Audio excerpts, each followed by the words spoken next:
देखो, रावण रोज राम जी के दर्शन करता था, युद्ध होता था तो रोज दर्शन करता था ना। सामने राम जी खड़े तो रोज देख रहा है।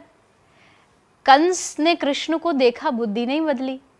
दुर्योधन रोज सामने कृष्ण लड़ रहे हैं, रोज देख रहा है, दर्शन कर रहा है, बुद्धि नहीं बदली। तो केवल भगवान के दर्शन करने से आपकी बुद्धि बदल जाएगी, ऐसा कोई गारंटी नहीं है। उसके लिए आपको जीवन में आध्यात्मिकता का होना जरूरी है। कर्म अच्छे कब होंगे? जब आपके जीवन में कोई एक गाइड करने वाला होगा, आप सत्संग सुन रहे होंगे, तब जाकर के आपके कर्म अच्छे होंगे, और कर्म अच्छे होंगे तब भगवान तक पहुंचोगे। ये कहीं नहीं लिखा, अब आपने कहाँ से सुना है?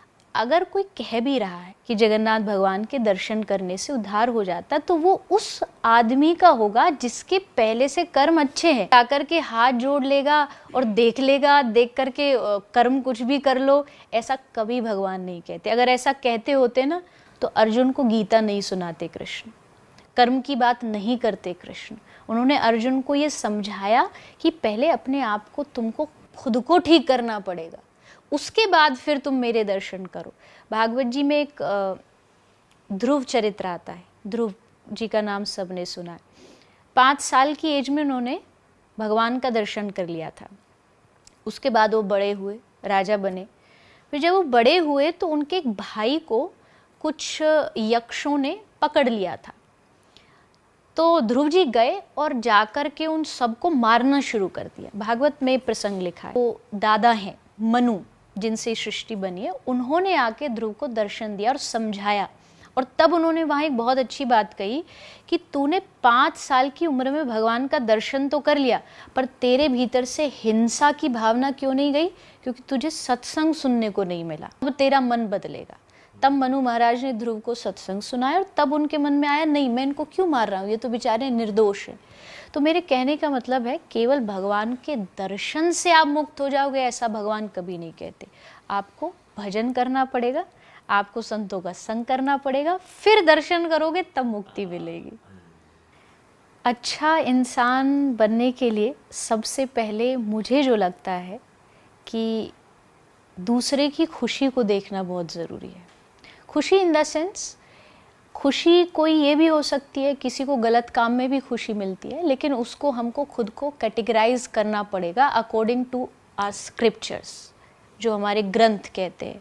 जैसे ग्रंथ कहता है, परहित सरिस धर्म नहीं भाई, पर पीड़ा सम नहीं अधमाई। मतलब रामचरितमानस सारी दुनिया मानती है और उसमें बड़े स्पष्टता से गोस्वामी तुलसीदास जी ने लिख दिया कि दूसरों के हित करने से बड़ा कोई धर्म नहीं है और दूसरों को पीड़ा देने से बड़ा कोई अधर्म नहीं है। बड़ा सिंपल सा एक चौपाई है और इसमें मुझे लगता है आज के यंग बच्चों के लिए बहुत अच्छी बात है कि जब आप दूसरों के बारे में सोचने लगते हो, या आपके अपने गुरुजन हुए या समाज हुआ कि मैं ऐसा क्या करूं जिससे मैं अपनी सोसाइटी के लिए कुछ भला कर सकूं, मैं लोगों के लिए कुछ अच्छा कर सकूं, जब दूसरों के लिए करने का आपका मन करने लगे ना, तो समझ लेना आप अच्छे इंसान बन गए। सब अपने बारे में सोचते हैं, मेरा क्या भला हो, मैं ऐसा क्या करूं मेरा घर बड़ा बन जाए, मेरी गाड़ी बड़ी आ जाए।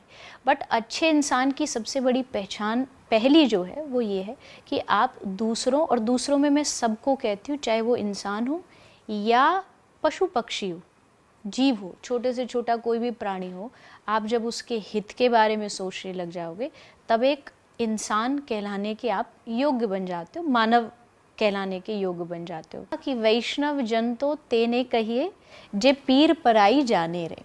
जो दूसरों के दुख को समझने लग जाए कि हाँ ये आदमी दुखी है, मुझे इसके लिए कुछ करना चाहिए, वही सच्चा वैष्णव होता है, वही सच्चा भगवान का भक्त होता है। तो अगर आप वैष्णव की कैटेगरी में आ रहे हो तो इट मीन्स आप एक अच्छे इंसान बन पा रहे हो। तो दूसरों का हित सोचिए, दूसरों की भलाई सोचिए, कोई कर्म ऐसा ना करूं या कोई ऐसी वाणी ना बोलूं, ऐसे शब्द ना बोलूं जिसके कारण सामने वाले व्यक्ति को हर्ट हो। अगर ये आप सोचने भी लग जाओगे, करना छोड़ो, करना तो अगली स्टेज है जो हर कोई आदमी नहीं कर पाते, पर अगर मैंने इतना सोच भी लिया ना कि मुझे ये नहीं करना है, तब भगवान को लगने लग जाएगा कि अब ये मैंने इसको मानव बना के कोई गलती नहीं की, भगवान को भी वो एक प्राउड फील आने लग जाता है कि ये जो इंसान है, इसको इंसान बना के मैंने बहुत अच्छा कर्म किया है।